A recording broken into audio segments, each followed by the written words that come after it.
साथीहरु नमस्ते। आज हामी ईपीएस टपिक परीक्षाको लागि कोरियन क्लास सुरु गर्दैछौं र आजको क्लासमा हामीहरूले कोरियन भाषाको अल्फाबेट सिक्नेछौं। कोरियन भाषामा 40 वटा अक्षरहरू हुन्छन् जसलाई दुई भागमा विभाजन गरिएको हुन्छ, कन्सोनेन्ट्स र भोवेल्स। कन्सोनेन्ट्स 19 वटा हुन्छन् र कन्सोनेन्ट्सलाई पनि दुई भागमा विभाजन गरिएको हुन्छ। पहिलो नम्बरमा छ सिंगल कन्सोनेन्ट्स। सिंगल कन्सोनेन्ट्स 14 वटा हुन्छन्।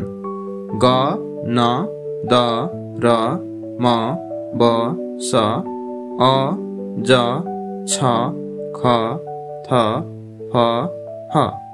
ग, न, द, र, म, ब, स, अ, ज, छ, ख, थ, फ, ह। डबल कन्सोनेन्ट्स। डबल कन्सोनेन्ट्स 5 वटा हुन्छन्। ग र ग मिलेर क बन्यो, द र द मिलेर त बन्यो, ब र ब मिलेर प बन्यो, स र स मिलेर स नै हुन्छ, ज र ज मिलेर चाहिँ च बन्यो। क, त, प, स, च, क, त, प, स, च। त्यसै गरी 2 नम्बरमा रहेको छ भोवेल्स। भोवेल्स 21 वटा हुन्छन् र भोवेल्सलाई पनि दुई भागमा विभाजन गरिएको हुन्छ, सिंगल भोवेल्स र डबल भोवेल्स। सिंगल भोवेल्स 10 वटा हुन्छन्। आ, या, अ, य, ओ, यो, उ, यु, उ, इ। आ, या, अ, य, ओ, यो, उ, यु, उ, इ। डबल भोवेल्स 11 वटा हुन्छन् र सिंगल भोवेल मिलेर नै डबल भोवेल बनेको हुन्छ।